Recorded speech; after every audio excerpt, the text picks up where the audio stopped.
여러분, 사람들을 만나보면 사는 게 참 힘들다 이런 얘기를 합니다. 그럴 때 무엇 때문에 힘드세요? 이러면 자기의 속내를 얘기하는 분들이 있어요. 가끔 전도 현장에도 보면 벤치에 넋을 놓고 이렇게 앉아있는 분들이 있어요. 어제도 우리 앞에 공원에 있는 한 분을 만났는데 사는 게 참 힘들다 그런 얘기를 해요. 들어보니까 힘들만 하더라고요. 자, 우리가 왜 힘들까? 딱 한 가지입니다. 인생이 내 마음대로 흘러가지 않기 때문에 그렇습니다. 내 마음대로만 흘러간다면 힘들 사람이 하나도 없지요. 여러분, 사실은 태어나는 것도 내 마음대로 안 되고, 돈 버는 것도 내 마음대로 안 되고, 성공도 내 마음대로 안 되고, 자식도 내 마음대로 안 되고, 어찌 보면 내 마음대로 되는 게 별로 없어요. 안 되는 것이 더 많습니다. 그렇게 행복하게 살고 싶은데 그것도 내 마음대로 안 돼요. 왜 나는 불행한가? 이것이 우리가 갖고 있는 불편한 진실입니다. 여러분, 왜 인생이 내 마음대로 안 될까요? 그것은 분명한 것은 인생의 주인이 우리가 아니기 때문에 그렇습니다. 만일 인생의 주인이 나라면 힘들 이유가 하나도 없는 거죠. 내 마음대로 만들 수 있는 것이죠. 사실 넓게 보면 지금 있는 모든 현실의 문제, 경제의 문제, 건강의 문제, 그 다음에 관계의 문제, 환경의 문제, 모든 문제가 보면 문제투성이로 우리에게 보이기 때문에 이게 우리를 괴롭게 하고 힘들게 할 때가 많습니다. 여러분, 우리를 고통스럽게 하고 불편하게 만드는 것이 무엇이죠? 그것은 정말 궁극적인 원인을 거슬러 올라가다 보면 그 중에 하나를 만나게 되는데 결핍의 문제입니다. 모자람의 문제예요. 여러분, 건강도 한우고 아프다는 것은 결핍의 문제잖아요. 여유가 있는 사람들은 결핍이라는 걸 모릅니다. 하지만 경제적으로 어려운 사람은 직격탄을 맞습니다. 이 결핍이라는 것은 우리를 굉장히 우울하게 만들어요. 어떤 분은 높은 자리까지 올라갔는데 뭔가 이루었는데 만족을 못하는 거예요. 왜 그럴까요? 자기가 원하는 데까지 가지 못했다는 그것 때문에 그렇습니다. 어떤 분은 좋은 전망이 있는 집을 얻었는데 순간 참 좋았는데 어느 순간 무덤덤해지더래요. 왜 그럴까요? 만족감이 없어서 그렇습니다. 결국은 이 결핍의 문제는 우리의 삶에 치명타를 주는 경우가 있습니다. 하지만 모두 결핍이 있다고 해서 불행하게 사는 건 아닙니다. 결국은 그것을 뛰어넘게 만드는 게 무엇이냐?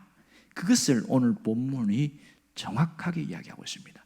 이 모자람의 문제를 뛰어넘게 만드는 그것이 이 본문에 나옵니다. 사도 요한은 요한일서에서 아주 중요한 얘기를 하고 있어요.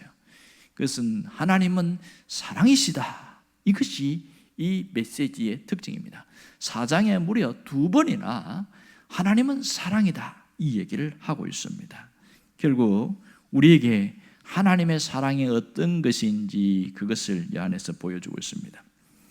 이 요한복음은 당연히 사도 요한이 썼다는 거 압니다. 그리고 요한일서는 누가 썼어요? 물었더니 글쎄요 이렇게 대답하는 분이 있더라고요. 왜 그럴까요? 익숙하지 않았고 잘 보지 않았기 때문에. 요한일서도 역시 사도 요한이 썼습니다. 이 요한일서의 배경이 되는 곳은 에베소입니다.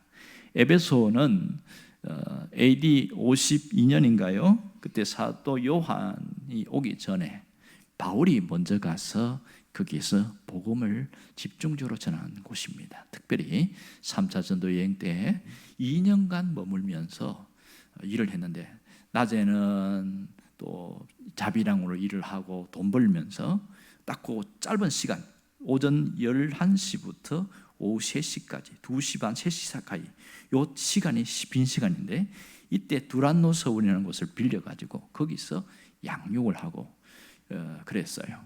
중동 지방은 우리와 달리 낮 시간은 무조건 쉽니다. 잠자는 시간이 너무 뜨거워서 그 일하다가 죽습니다. 그래서 일하지 않게끔 해서 그 빈 시간을 틈을 노려서 가르치고 그렇게 한 적이 있어요. 임대를 하고 했죠. 이렇게 해서 에베소 교회가 굳건하게 세워졌는데 바울이 이제 3차 전쟁이 마치고 예루살렘에 갔다가 또 포로 제수의 몸으로 로마로 가지 않습니까? 그러다가 잠깐 풀려나기도 하고 결국은 AD 67년인가요? 64년경에 네로 황제에 의해서 순교당합니다. 그러면 에베소 교회는 누가 목회했을까요? 바울의 제자였던 디모데가 거기서 목회를 합니다. 이 에베소 지역에는 불가사의한 거대한 신상이 하나 있었습니다. 그게 아데미 신상입니다. 우리 영어로 하면 아프로디테입니다. 이 아데미 신상이 있는데 이 디모데도 바울의 영향을 받아서 아데미 신상은 진짜가 아닙니다. 우상입니다. 이랬더니 신성시 여겼던 그 사람들이 돌을 던졌습니다. 아데미 신상을 섬기는 그 신전을 섬기는 사제들이 1000명이었습니다. 얼마나 많은지 알겠지요? 엄청나잖아요. 그러니 그 돌 맞고 이 디모데가 죽었어요. 그리고 에베소에는 이 곤란한 거예요. 누가 이게 맡아서 일할 수 있나? 그 이후에 사도 요한이 에베소로 가게 되었습니다. 그럼 왜 사도 요한은 나이가 뒤늦게 이렇게 에베소 갔을까? 그것은 예수님이 십자가에 돌아가시면서 마지막 유언 한마디 때문에 그 유언 지키려고 그랬죠. 뭐라고 유언했습니까? 자기 어머니 마리아에게 요한에게 이 마리아 어머니를 부탁합니다. 그러면서 요한이 네가 어머니를 잘 봉양하면 좋겠다. 그래서 그걸 받아들였어요. 그 요한이 마리아가 돌아가실 때까지 끝까지 봉양하고 다른 사역을 집중하지 않았습니다. 그러고 나서 소천하신 이후에 이제 사도 요한이 에베소에 갑니다. 물론 에베소 것도 여러 가지 이야기가 있지만 여기서 목회하면서 중요한 얘기를 하는데 가보니까 충격적인 사건이 일어나는 거예요. 충격적인 사건이 그게 뭐냐면 이 에베소 교회에 영지주의라는 이단이 들어와가지고 교회를 확 이렇게 나쁘게 물을 들이는 거예요. 영지주의가 뭡니까? 변질된 기독교거든요. 그러니까 예수님이 계시긴 하지만 예수님이 실제 영으로 오셨다 이렇게 주장하는 사람이 영지주의란 말이에요. 기가 막히지 않습니까? 영으로 오셨다. 이게 답답한 거예요. 그런 배경 속에서 요한일서가 기록이 됐다는 거예요. 이 요한일서는 어느 한 사람에게만 보는 것이 아니라 여러 사람들이 읽게 하는 것을 서신서에 이런 것을 회람서신 이렇게 표현합니다. 그래서 우리가 가진 신앙이 무엇이며 하나님이 우리에게 어떤 존재이며 예수님이 영으로 오신 분이 아니고 실제 몸으로 오신 분인 것을 다시 한번 강조하고 있는 것이 요한일서였어요. 그런 중에서 오늘 요한일서 4장의 이야기를 함께 보고 있습니다. 오늘 우리가 주목할 것은 10절의 말씀입니다. 자, 10절에 보면 이런 표현이 있어요. 사랑은 여기 있으니 이렇게 말합니다. 그러면서 가장 본질이 뭐냐? 신앙의 본질은 사랑을 아는 것이다 이 얘기를 하고 있는 거예요. 사랑이 여기 있다. 무슨 말입니까? 우리나라 단어는 사랑은 딱 한 가지로 끝납니다. 부모가 자식을 사랑하는 것도 사랑이고 친구들 간에 서로 이 우정도 사랑이고 또 연인 간의 관계도 사랑도 사랑이고 사랑 한마디로 다 끝나버려요. 그러니 그 말 갖고는 이해가 안 될 때 가끔 있습니다. 그런데 이 헬라어에서는 성경이 쓰였던 헬라어는 더 세밀하게 기록을 해놨어요. 언어가 달라요. 사랑이라는 표현이 4가지 종류로 이어지고 있습니다. 하나는 아가페입니다. 헌신적인 사랑, 희생적인 사랑입니다. 그런데 이 아가페는 우리는 익숙하죠. 그 당시 2000년 전 사람들에게는 별로 익숙하지 않은 단어였습니다. 가장 익숙한 것은 스톨게, 부모가 자식을 사랑하는 사랑, 이걸 스톨게라고 그러고, 그리고 이성 간, 남녀 간의 사랑을 에로스, 아주 유명하죠. 에로스, 신도 있으니까. 그리고 친구 간의 우정을 필레아라고 표현합니다. 이런 4가지 종류의 사랑이 있습니다. 그렇다면 사랑이 여기 있으니 했을 때 그 사랑은 4종 종류 중에 어딜까요? 바로 아가페. 예수님이 부활하신 이후에 갈릴리 갔을 때 베드로를 만나잖아요. 베드로가 고기 잡고 있다가 주님이시다 소리 듣고 그냥 막 뛰어갖고 수영해가지고 나옵니다. 그럴 때 예수님이 제일 첫 번째 질문이 뭔지 아세요? 너는 나를 사랑하느냐? 이 말을 하는데 그 사랑이 뭐냐면 아가페를 합니다. 너는 나를 아가파오 하느냐? 이렇게 묻습니다. 아가페로 사랑하냐? 말도 안 되죠. 자기가 아가페 사랑이 없잖아요. 아니, 저는 못합니다. 이렇게 이야기했어요. 저는 없습니다. 그때 또 묻는 질문이냐면, 그럼 너는 나를 필레야 하느냐, 친구 간의 사랑으로 늘 하느냐? 그것도 자신이 없는 거예요. 왜? 부인했잖아요. 그러니까 내가 주님을 필레야 하는 것을 주님은 아십니다. 이렇게 딱 대답하거든요. 아주 기가 막히지 않습니까? 진심을 표현합니다. 여기서 오늘 요한 1세에 나오는 사랑은 여기 있으니는 아가페, 헌신적 사랑, 희생적 사랑을 말하고 있는 것이죠. 자, 여기 9절을 다시 봅시다. 하나님의 사랑이 여기 있으니. 자, 90절을 보면 여기 있으니 했고요. 다시 9절로 돌아가 볼까요? 하나님의 사랑에 우리에게 나타난 바 되었다.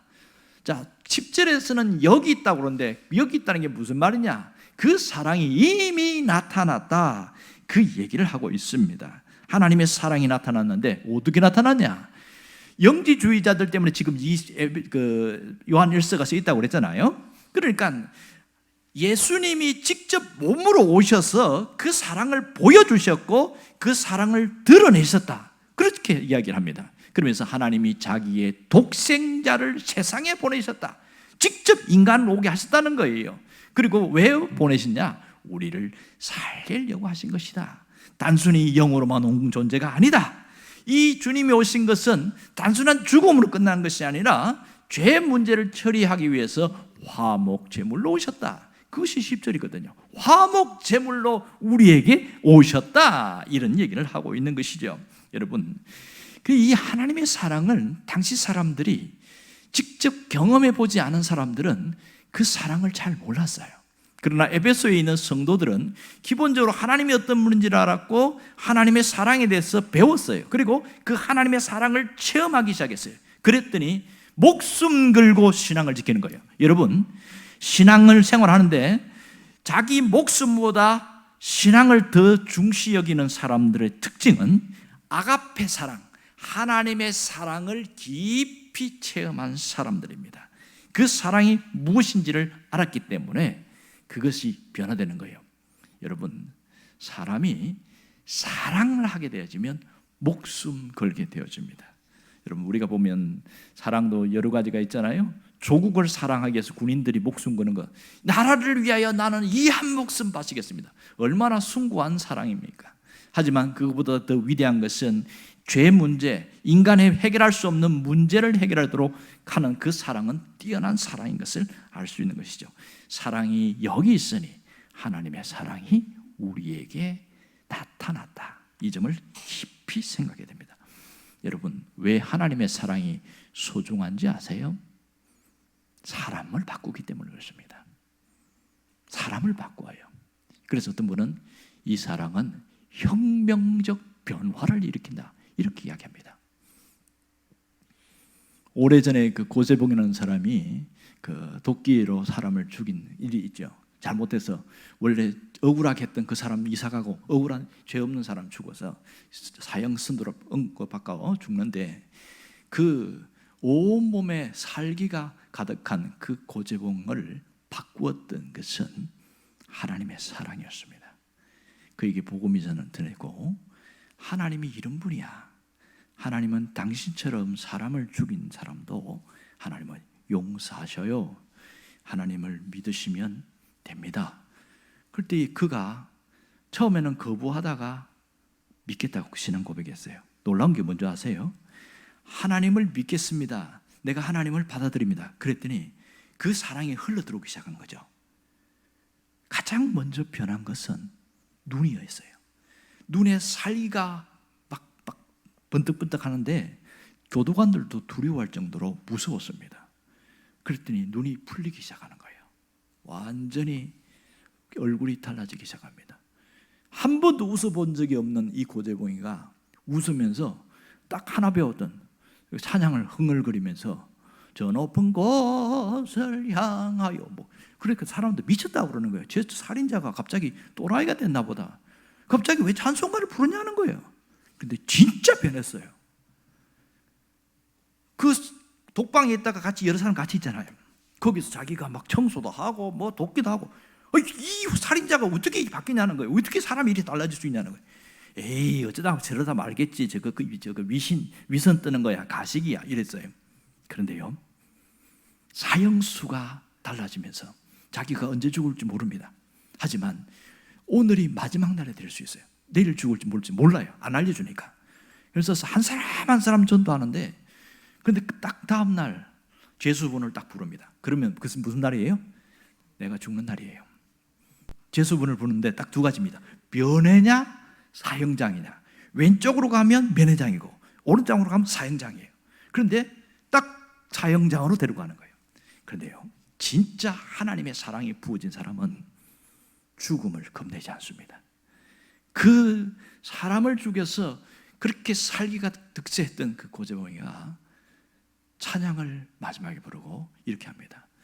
제가 죄를 지은 그 외에 우리 여기 계신 교도관님과 또 선생님, 의사님 모든 분들이 저와 같이 예수님을 믿었으면 좋겠습니다. 이렇게 하면서 제가 하나만 소원이 있습니다. 뭔데요? 그러더니 찬양을 부르면 끝날 때까지 좀 잠깐 사형 집행을 뭐 줄 수 있습니까? 그건 해줄 수 있지. 그때 마지막 부른 찬양이 뭐냐면 하늘 가는 밝은 길이 내 앞에 있으니. 그 찬양을 부르는데 눈물이 툭툭툭 흐른대요. 슬퍼서 부르는 게 아니에요. 얼굴이 환해가지고 그 찬양 속에 사람들이, 안 믿는 그 교도관들이 감동을 받는 거예요. 어떻게 저 고재봉이가 저렇게 변할 수 있을까? 무엇이 바꿨어요? 하나님의 사랑이 흘러갔습니다. 하나님의 사랑은 사람을 바꾸는 혁명을 일으켰습니다. 혁명을 일으켜요. 그 사랑을 예수 믿으면서 체험하지 못하고 사는 사람이 있어요. 가장 안타까운 건 이거죠. 아니, 예배당에 와가지고 하나님에 대해서 수도 없이 듣고 찬양도 부르고 했는데 하나님의 사랑을 모른다는 거예요. 그렇게 살인자들도 하나님의 사랑을 체험하니까 변하는데 왜 모를까? 그 사랑이 무엇인지를 들은 적이 없고 또 들었지만 받아들이지 않았기 때문에 그랬던 겁니다. 여러분, 사랑이 여기 있으니 하나님이 우리를 사랑하셨다고 말합니다. 내가 먼저 하나님을 사랑한 것이 아니고 하나님이 나를 먼저 사랑하셨다고 강조하고 있는 거예요. 그래서 예수님이 죽은 것은 그냥 죽은 게 아니고 화목제물이다. 무슨 뜻입니까? 화목제물이라는 것은 그 죄의 대가를 담당하기 위해서 죽은 것입니다. 대신 죽으심으로써 원수관계에 있던 하나님과 우리 관계가 하나가 되었다. 서로 화해를 하게 되었다. 그 뜻인 거죠. 그것이 얼마나 귀한지를 깨달아야 됩니다. 루트는 이런 표현을 썼어요. 이것을 깨닫고 쓴 표현인데, 우리가 매력적인 존재라서 하나님의 사랑을 받은 게 아니라 하나님의 사랑을 받았기 때문에 매력적인 존재가 되었다. 우리가 존귀한 존재가 된 것은 내가 대단해서가 아니고 하나님이 우리를 사랑하셨기 때문에 나타난 결과다. 여러분도 그렇게 이해하십니까? 이 놀라운 사건을 받아들여야 됩니다. 정말 하나님의 사랑을 깨달은 자는 그것이 정도가 얼마였든지 상관없이 나 자신이 존귀한 자임을 인식하고 살아야 됩니다. 아무리 하나님이 말씀하셔도 내가 받아들이지 않으면 아무런 소용이 없어요. 이사야서에 보면 너는 보배롭고 존귀한 자다 이렇게 얘기하셨어요. 그런데요, 그 말씀을 아멘하고 받아들인 자는 자기가 열등감에 사로잡히고 누군가 비교하고 그런 것이 싹 무너져 버리는 거예요. 나 한 사람이 얼마나 존귀한 존재인지 자기 자신의 존재에 대한 것, 자기 자신의 정체성을 확고하게 잡는 거예요. 나는 하나님의 자녀고 나는 존귀한 자다. 그랬더니 싹 바뀌는 거예요. 옛날에는 옆에 두 사람이 이야기하고 있으면 저 사람들이 나 욕하나 보다. 항상 그런 피해의식과 열등의식에 사로잡힌 사람이요, 내 자신이 하나님을 존귀한 자로 만드셨다. 그것이 완전히 받아들여지니까 싹 없어지는 거예요. 오히려 긍휼의 마음, 불쌍히 여기는 마음을 갖습니다. 놀라운 변화죠. 이런 놀라운 변화가 일어나야 됩니다. 분명한 것은 하나님이 우리를 그렇게 만드셨다는 거예요. 매력적인 존재로 만드셨다는 겁니다. 여러분, 그 하나님은 우리를 떠나지도 않고 버리지도 않고 외면하지도 않습니다.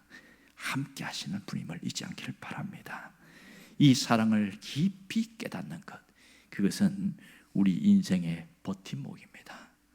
어떨 때는 견딜 수 없는 현장이 있을 때, 이제 내가 더 이상 못 버틸 것 같아. 그런데요, 그 사랑이 내게 흘러올 때에 견딜 수 있는 힘을 주십니다. 버티게 해주신다는 거예요. 여러분, 사랑의 힘이 얼마나 강력한지 아세요? 육체의 연약함을 뛰어넘게 만드는 것이 사랑의 힘이었습니다. 어떤 아들이 미국에 있었는데 이제 아버지가 마지막 그 아들을 보고 싶어 하는데 이게 숨이 넘어가는 거예요. 산소호흡기 끼고 있는데 의사는 오늘 오전에 거의 돌아가실 것 같습니다. 이렇게 이야기하는 거예요. 근데 미국에서 여기까지 오는데 시간이 걸리잖아요. 보면 뭐 열 몇 시간씩 걸리는데, 그런데 이 아버지가 안 돌아가시는 거예요. 오후 2시, 3시 지나간데도 여전히 숨을 쉬고 있는 거예요. 그래서 의사는 참 신기하다 그랬어요. 그런데 그 호흡이 거칠어지는데 저녁 때까지 호흡이 안 끊어졌습니다. 그 아들이 공항에서 급하게 택시를 타고 이 병원에 와갖고 아버지! 하고 딱 손을 잡고 눈물을 왈칵 쏘는데 그러면서 숨이 딱 끊어지는 거예요. 아들을 보고 싶어하는 그 간절한 마음이 이 마지막 다 타들어간 불꽃, 생명의 불꽃까지도 붙들고 있게 되더라는 거예요. 자식을 사랑하는 그 사랑도 우리 사람을 바꿔놓지 않습니까? 하물며 하나님의 사랑이 우리에게 쏟아 부어질 때 그 사랑은요, 우리 인생을 강력하게 세워주는 버팀목인 것을 여러분 잊지 않기를 바랍니다. 그 사랑에는 2가지 특성이 있어요. 하나는 뭐냐? 하나는 하나님 우리에게 보여준 그 사랑은 주는 사랑입니다. 받는 사랑이 아니라 주는 사랑이었다는 거죠. 특별히 여기서 주는 사랑인데 조건 없이 주는 사랑임을 우리가 잊지 않아야 됩니다. 여기에 9절에 보면 하나님의 사랑이 우리에게 이렇게 나타난 바 되었으니, 이렇게 나타남. 어떻게 해요? 아무 조건 없이 대상을 고르지 않았습니다. 사람의 형편, 재능 그런 것을 고르지 않았어요. 무조건 아낌없이 내어주었다, 이렇게 말합니다. 그런데요, 이렇게라는 이 단어 속에는 우리가 누군지를 이야기합니다. 우리가 누구예요? 우리는 죄를 지은 죄인이라는 사실이죠. 죄를 지었기 때문에 그 죄의 대가를 치러야 되는데 하나님이 그것을 조건을 달지 않았다, 그 얘기하고 있습니다. 얼마나 멋집니까? 이 하나님의 사랑이 넘치게 됩니다. 11절에 보면 자기의 독생자를 보내주셨다, 그렇게 얘기하고 있죠. 자기의 독생자를 보내주셨어요. 자, 여기 보면 9절에도 그 자기의 독생자 보내주셨다고 그러고 11절 하나님이 이같이 우리를 사랑하셨은즉, 이같이는 누구를 말합니까? 자기 아들처럼, 자기 아들처럼. 그 하나님은 조금 사랑한 것이 아니라 모든 것을 쏟아붓는 사랑이었다는 것을 말하고 있습니다. 아낌없이 쏟아붓는 사랑. 여러분, 사람은 누군가를 긍휼함으로 사랑할 수 있어요. 사람은요, 사랑에 한계가 있다는 거 아시죠? 부모가 자식을 사랑할 때에도 사랑에 한계가 있어요. 아낌없이 쏟아부어 주시는데, 그런데 무슨 기대감이 있냐면 이 아들이 부모의 기대에서 벗어나지 않고 오히려 더 잘 되었으면 좋겠다, 나보다 더 나은 사람이 되면 좋겠다, 그런 기대감을 갖고 사랑을 쏟아붓습니다. 그런데 그 아들이 부모의 기대와 정반대의 길로 갈 때 사랑하긴 하는데 근심하면서 사랑합니다. 아파하면서 사랑합니다. 그런데 급기야에 그 사랑의 한계에 도달하면 실망으로 좌절로 떨어집니다. 사랑이 변하기 시작하는 거예요. 내가 이렇게 쏟아부어 봐야 얘는 안 돼, 얘는 불가능해, 얘한테는 이제는 못하겠어, 한계에 부딪힐 때가 있습니다. 왜 그렇습니까? 사람의 사랑은 아무리 숭고하다 할지라도 끝이 있어요. 그것이 우리의 한계입니다. 그것은 우리의 존재가 이런 죄의 속성이라는 것이 있기 때문에 하나님처럼 사랑할 수가 없는 것이 우리의 모습입니다. 문제는 사랑을 붓는데도 상대방이 그것을 받아들이지 않을 때는 상처를 입습니다. 여러분, 누가 상처를 잘 받아요? 사랑 안 하는 사람이 상처받습니까? 사랑하는 사람이 상처받습니까? 두 번째가 맞지요. 내가 저 사람에게 사랑을 하면 저 사람이 고맙다는 말이라도 하게 될 때 그렇게 반응이 돌아오면 어때요? 내가 참 잘했다 그런 어떤 그 마음의 보상이 있는데 그런 말도 없고 그렇게 오히려 거꾸로 사랑을 쏟아붓는데 반응은 아주 나쁘게 나타나요. 그러면 화가 나기 시작합니다. 그게 뭐예요? 상처를 받는 거예요. 사랑의 상처를 받아요. 그러다 보니까 자기 중심적이 되고 사랑을 안 하는 게 좋겠다. 왜? 내가 상처 안 받으려면. 이게 부모 자식 간에도 그러고 부부 간에도 그러고 우리 가까운 사람 사이에서도요. 이 상처를 받으면 사랑을 할 수가 없어요. 다쳐지는 겁니다. 아낌없이 줄 수 없는 것이 우리의 한계인 것이죠. 여러분, 우리가 하나님의 사랑을 피상적으로 생각하지 않기를 바라요. 하나님의 사랑이 막연한 사랑으로 생각하지 않기를 바랍니다. 정말 진짜 사랑이 여기에 있음을 우리가 피부적으로 느낄 수 있어야 됩니다. 어떻게 느낄까? 그 사랑은 응답할 때에 풍성해집니다. 사랑은 반응할 때에 풍성해지는 거예요. 하나님이 나를 사랑하신다 할 때 어떻게 반응해요? 에이, 뭘 그래요? 이러면 이거는 꼭 이게 거부하는 거잖아요. 그런데 하나님이 당신을 사랑하십니다. 예, 아멘. 이러면 받아들이는 거잖아요. 이게 반응이란 말이에요. 그런데 그것이 계속 받아들일 때 갑자기 변해요. 누가 변할까요? 내가 변해요. 왜? 하나님의 사랑이 보이지 않는데 사랑이란 건 눈에 보이지 않지만 흘러 들어옵니다. 네 안에서 쑥 흘러 들어오면 사람이 부드러워져요. 여유로워져요. 그리고 내가 불행한 사람이 아니고 행복한 사람이다. 이렇게 자기 생각이 싹 달라지는 겁니다. 부모 자식 간에도요. 사랑을 받아주지 않을 때에, 사랑을 이해하지 못할 때에는 살려고 했다가도 죽는 일들이 있습니다. 제가 설교를 준비하면서 그런 일을 봤는데 이런 일이 있었어요. 옛날에 남북전쟁이 끝나고 난 이후에 이 아들이 다쳐가지고 눈도 이렇게 상처를 입고 하나 가리고 팔도 하나 잘라지고 다리도 잘라지고 상해용사가 됐죠. 차마 이 모습으로 집에 갈 수가 없는 거예요. 그래서 공중전화 가지고 전화를 했습니다. 어머니가 받습니다. 어머니, 접니다. 아, 그러냐? 너 저녁했냐? 예, 저녁했습니다. 그럼 빨리 오지 왜 안 오냐? 예, 잠깐 나 해야 될 일이 있어서 잠깐 머물러 갈 겁니다. 그러면서 차근차근 이야기하는데요. 이렇게 말합니다. 근데 어머니, 제가 불쌍한 전우가 하나 있는데 함께 가도 되겠습니까? 물론 오면 되지. 그런데요, 그 전우가 팔이 하나 없습니다. 그 다리도 잘라졌고요, 눈도 하나 없습니다. 이런 얘기했어요. 함께 가면 되겠습니까? 이 어머니가 좋지요? 당연히 와든다고. 근데 이 전우가 좀 오랫동안 함께 있기를 원하는데요. 얼마 동안? 1년 정도는 괜찮지. 그런데 좀 더 오랜 시간 있기를 원하는데요.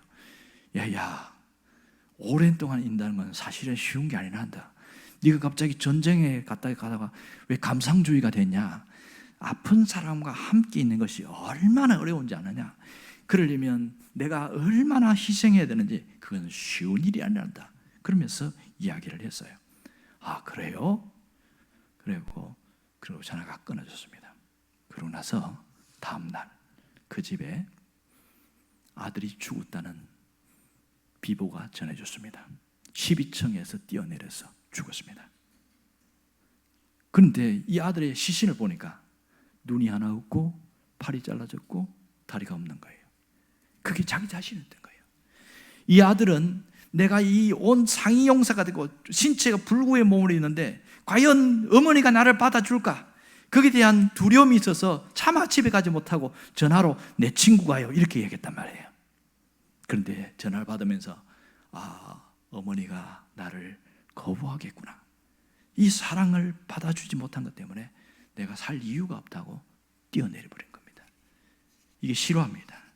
이 안타까운 현실 아시죠? 그런데 이와 같은 상황 아니지만 사랑이 있는 곳에는요, 죽을까 하다가도 살아나는 일들이 있습니다. 이런 정반대의 일도 있습니다. 오래전의 일입니다만은 서울에 있는 어느 모교회에서 있던 일입니다. 그 교회에 장로님 한 분이 계셨는데 사업을 크게 했어요. 아주 잘 됐어요. 그런데 나라의 어떤 경제가 기울면서 같이 휩쓸려 가지고 그렇게 해서 부도를 맞아버렸어요. 크게 아주 부도 맞고 다 빼앗기게 되는 그런 상황에서 이분이 크게 절망이 찾아왔습니다. 집에 들어갈 수가 없는 거예요. 집 밖을 배회하다가 이리 갔다가 저리 갔다가 12시간 넘어도 못 들어갑니다. 창피해서 자존심이 상해서 내가 더 이상 어떻게 일어나겠는가, 뭐 여러 가지 복잡한 생각이 드는 거죠. 가족들 볼 면목도 없고, 내가 뭐 장로라고 하는데 그 장로 타이틀도 아무것도 소용없고, 내가 이래 살게 봐야 차라리 죽는 게 낫겠다, 그렇게 생각하다가 밤이 이제 1시쯤 돼서 차닛을 맞다가 그래도 한번 집 주변에 가봤더니 깜짝 놀란 거예요. 집에 밖에 현관에도 안에도 온 집 방마다 불이 환하게 켜진 거예요. 왜 이렇게 불이 환하게 켜졌냐? 그게 신기했던 거예요. 그래서 조심스럽게 문을 열고 딱 들어갔더니 그 부인이 옷을 정자세로 입고 말끔하게 차려입고 거실에서 기다리고 있는 거예요. 아이고, 왜 이렇게 늦게 오셨어요? 아이고, 얼마나 힘드셨어요? 이러면서 이야기하는데, 고개를 푹 숙이고 하는데, 아이고, 어서 오시라고 그렇게 하고 안방으로 갔단 말이에요. 그런데 이 아내가, 하나님, 우리 남편 이렇게 돌아오게 하심도 감사합니다. 잠깐 감사의 기도를 했어요. 그러면서 이 부인이 아주 중요한 얘기를 합니다. 사람들은 당신이 부도났다고 모두 손가락질하는데 당신의 돈이 부도난 것이지 진실이 부도난 건 아닙니다. 나는 당신을 믿습니다. 당신이 일어날 것도 믿습니다. 하나님이 축복하셔서 재기하게 될 것을 저는 확실히 믿습니다. 당신은 일어날 수 있습니다. 왜요? 하나님이 계시니까. 이렇게 얘기를 해줬어요. 그 얘기를 듣자 자존심 상한 것도 그 생각 없이요, 그 부인 앞에서 목 놓아서 통곡을 한 거예요. 대성 통곡을 하면서 펑펑 울었어요.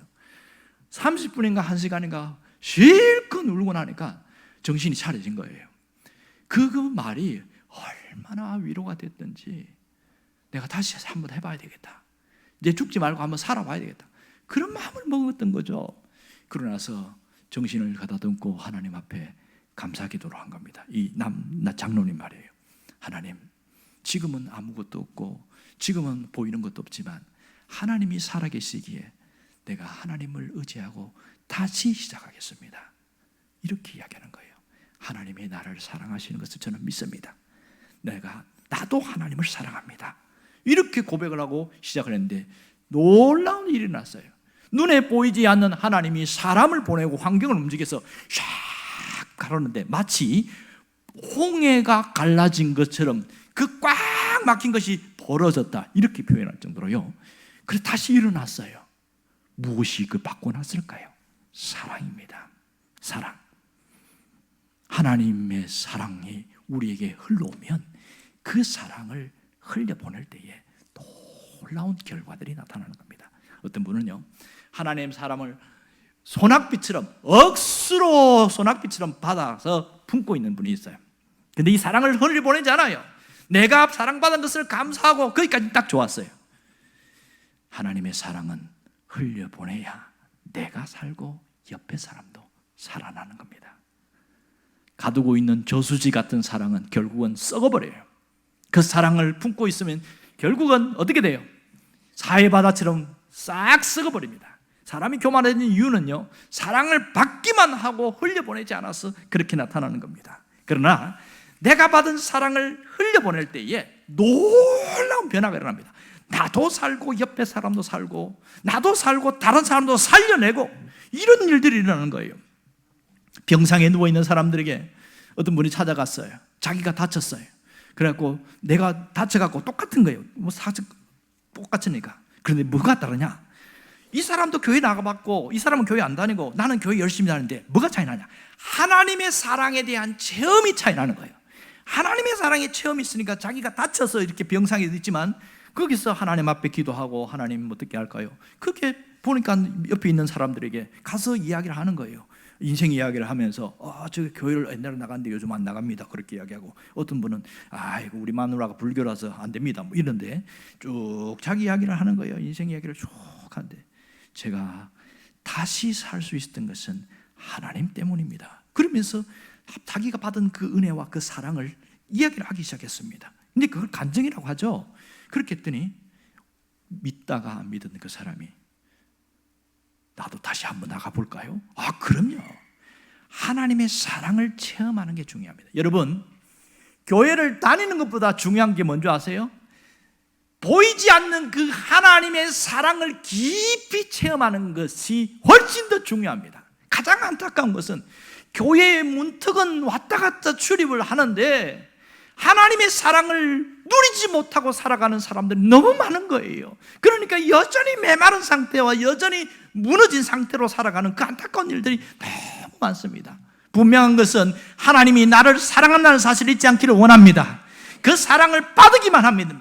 그 사랑에 흠뻑 이게 젖어들기만 하면 사람은 변하게 되어 있어요. 어떻게 변한 줄 아세요? 표정이 달라지기 시작합니다. 굳어있던 사람들이 마음이 답답하고 상처됐던 것들이 치유되니까 얼굴이 싹 펴지는데요, 생각이 달라져요. 살아야겠다는 생각을 합니다. 죽고 싶어 하는 생각을 했다가 살아야겠다는 생각을 해요. 그리고 말이 다릅니다. 아이고 죽겠다, 못 살겠다, 이 말에서 하나님은 하실 거야, 하나님은 우리가 역사하실 거야, 말이 달라지기 시작하는 거예요. 그러면서 옆에 사람에게도 그것도 못하냐 야단치고 비판하고 핑계하고 그렇지 않고요, 괜찮아, 할 수 있어, 하나님 붙들면 돼, 하나님과 함께 하면 돼, 이렇게 사람이 달라지는 거예요. 어떻게 변화가 됩니까? 그게요, 그 말이 실제로 나타나십니다. 실제로 역사가 일어나는 거예요. 그러므로 하나님의 사랑은 결코 추상적이지 않습니다. 실제입니다. 그 사랑이 내한테 흘러들어올 때에 나를 살리게 되어지고, 그 사랑을 내가 흘려보낼 때에 옆에 있는 사람이 살아나기 시작하는 겁니다. 여러분, 지금도 하나님은 나를 사랑한다는 사실을 잊지 않기를 원합니다. 내가 하나님을 사랑하는 것이 아니고 하나님이 나를 사랑하셨다는 거예요. 그러므로 우리가 하나님의 사랑의 영광로 속에 들어가기만 한다면 우리는 놀라운 변화가 일어납니다. 어떻게 하면 그 하나님의 사랑을 내가 푹 젖을 수 있을까? 어떻게 하면 될까요? 이 사랑에 들어가면 하나님의 사랑으로 담금질되기만 하면 나는 강한 자가 되어진다는 건데, 어떻게 하면 돼요? 그 하나님의 사랑함을 받아들이는 것이 첫 번째 해야 될 일입니다. 받아들이는 것. 하나님이 나를 사랑하신다는 것을 받아들이는 게 중요합니다. 두 번째는 고백입니다. 하나님이 나를 사랑하십니다. 하나님은 나를 사랑하신다. 나도 하나님을 사랑합니다. 한번 해볼까요? 하나님은 나를 사랑합니다. 나도 하나님을 사랑합니다. 이 고백이 강력한 능력이 있어요. 그래서 어떤 분에게 시켰어요. 이분은 술도 좋아하고 그래서 뭐 인생이 되는 게 없대요. 자기가 뭘 하면 무조건 망한대요. 그래서 집에서 너는 제발 좀 아무것도 하지 말고 그냥 가만히 있어라. 차라리 내가 용돈 줄 테니까 가만히 있어라. 사람이 아무것도 안 하고 어떻게 삽니까? 뭐라도 해야죠. 그런데 이 사람은 이 마이다스의 손도 아니고 뭘 손만 대면 실패하고 손만 대면 손해보고 손만 대면 사고가 나고 이상하게 안 되는 쪽으로 무너져 있는 거예요. 그런데 교회는 나가요. 그런데 목사님이 뭐라고 그러냐면, 당신이 살 수 있는 길은 하나님의 사랑이 흘러오는 것밖에 없습니다. 하나님의 사랑에 머물면 인생은 달라집니다. 이제는 교회를 왔다 갔다 했는데 이제 그만하시고요, 진짜 믿어보세요 이랬어요. 진짜 믿어보세요. 그랬더니 이분이 목사님 시키는 대로 하겠습니다, 내가 진짜 믿겠습니다, 그러는 거예요. 그럼 어떻게 하면 됩니까? 이것부터 해보라고 그랬어요. 요거죠. 하나님의 사랑이 용광로에서 빠지니까 오늘부터 집에 가면 제가 시킨 대로 하세요. 하나님이 나를 사랑하십니다. 하나님을 나를 사랑하십니다. 요거 100번 하시고요, 그 다음에 나도 하나님을 사랑합니다 100번 하시고, 이것을 교차로 섞어가면서 하고 따로도 하고 할 수 있지요? 돈 드는 것도 아니고 어려운 것도 아니고 할 수 있죠? 예, 하겠습니다. 이분이 진짜 하나는 뭐냐면 약속을 잘 지켰어요. 하루에 100번씩 그걸 한 거예요. 하나님은 나를 사랑하십니다. 그걸 보고도 이야기하고 혼자 걸어가면서도 이야기하고, 너 무슨 얘기하는데? 나 지금 숙제하는 중이야. 하나님이 나를 사랑하십니다. 뭐 계속 그 얘기했어요. 그랬더니 진짜 자기 마음에 나는 패배자 인생이 아니고 루저 인생이 아니고 나는 성공하는 인생이 될 수 있겠구나. 하나님이 계시니까 될 수 있겠구나. 이런 마음이 싹 비집고 올라오더래요. 그래서 소망이 생기더래요. 하나님, 나도 성공할 수 있게 해주세요. 나도 다른 사람처럼 뭔가 하면 잘 되게 해주세요. 이런 마음이 생기더래요. 일주일 동안 딱 하고 와서 목사님께 왔어요. 어땠어요? 뭐가 좋았어요? 내가 자신감이 생겼습니다. 이런 이야기하는 거예요. 여러분, 교회 예배당에 출입하는 거 이제 그만하시고요. 진짜 하나님 믿으시길 바랍니다. 진짜 믿는다는 것은 하나님의 사랑을 받아들이는 거예요. 예수를 믿는 것은 뭘 하는 게 아니고 하나님의 사랑을 완전히 받아들이고 그것에 대해서 응답하는 것, 반응하는 겁니다. 한번 따라해 봅시다. 하나님은 나를 사랑하십니다. 나도 하나님을 사랑합니다. 이게 진짜입니다. 여러분, 아까 그 청년처럼 한 100번씩 하루에 한번 해보시면 좋겠어요. 그러면 놀라운 변화가 있습니다. 내 마음이 달라지기 시작합니다. 내 안에 있는 어둠이 사라지기 시작해요. 내 안에 있는 쓴뿌리와 상처가 싹 빠져나가고 하나님이 부어주신 사랑으로 채워져서 확 넘치게 되어집니다. 오늘 하나님이 우리에게 이 사랑을 받은 자는 뭘 해야 되냐? 바로 오늘 여기 뭐라고 얘기하냐면 11절을 보세요. 하반절을 보면 우리도 서로 사랑하는 것이 마땅하도다 이랬습니다. 이 말이 무슨 말입니까? 내가 사랑을 받았으니까 사랑을 흘려보내라 이런 뜻이잖아요. 진짜 중요한 것은 사랑을 받기만 하고 그렇게 품고 있으면 안 돼요. 받은 만큼 흘려보내는 거예요. 그러면 내가 예배당에 와서 하나님의 사랑에서 배웠어요. 경험했어요. 그 하나님 나 사랑한다고 알았어요. 내가 하나님 사랑한다고 고백했어요. 그럼 나갔을 때에 어떻게 흘려보냅니까? 자기 자신에게 아니면 옆에 사람들에게 위로해주고 격려해주고 용기를 주고 너는 할 수 있어, 너는 될 수 있어, 내가 기도할게, 열심히 해봐, 이렇게 말 한마디 던지는 게 이게 흘려보내는 겁니다. 이해되십니까? 사람을 살리는 말을 하란 말이에요. 걱정하지 마, 너는 잘 될 거야. 그렇게 살리는 말을 할 때 그게 흘려보내는 말이란 말입니다. 그럼 놀라운 일이 일어납니다. 여러분, 우리가 서로 사랑하는 것이 마땅하도다. 그 사랑을 흘려보낼 때에 나도 살고 너도 살아납니다. 우리 모두가 살 수 있는 거예요. 이 사랑을 계속해서 공급받는 방법은 본질입니다. 그래서 우리 교회가 본질에 충실한 교회가 되자고 우리가 했잖아요. 그 본질이 뭐예요? 기도를 통해서, 말씀을 통해서, 또 영혼을 복음 전하는 그 일을 통해서도 그렇게 흘려보낼 수 있는 것이고 그 사랑을 받을 수 있는 것이고 이게 교차된다는 사실을 알아야 합니다. 우리 교회가 3월 30일 기빈 초승육제를 놓고 이 하는 것은 내가 받은 사랑을 흘려보내자는 그런 운동이기도 합니다. 여러분, 이번 한 주간 사랑에 메마른 사람들은 하나님 나를 사랑합니다, 그렇게 표현해 보시고요. 나도 하나님을 사랑합니다, 이렇게 한 100번씩 표현해 보면 좋겠어요.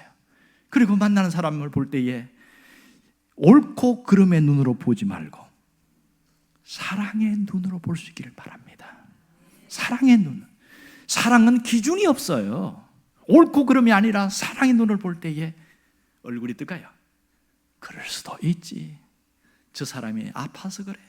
저 사람이 뭔가 내면에 아픔이 있어서 그래. 그게 보이기 시작하는 거예요. 그럴 때에 왜 저 사람 왜 그럴까 하다가 하나님, 저 사람의 저 아픔을 하나님이 치유해 주시면 좋겠어요. 저 아픔의 상처가 회복되었으면 좋겠어요. 기도가 나오기 시작하는 겁니다. 달라집니다. 여러분, 이번 한 주간 새롭게 변화되기를 주의 이름으로 축원합니다.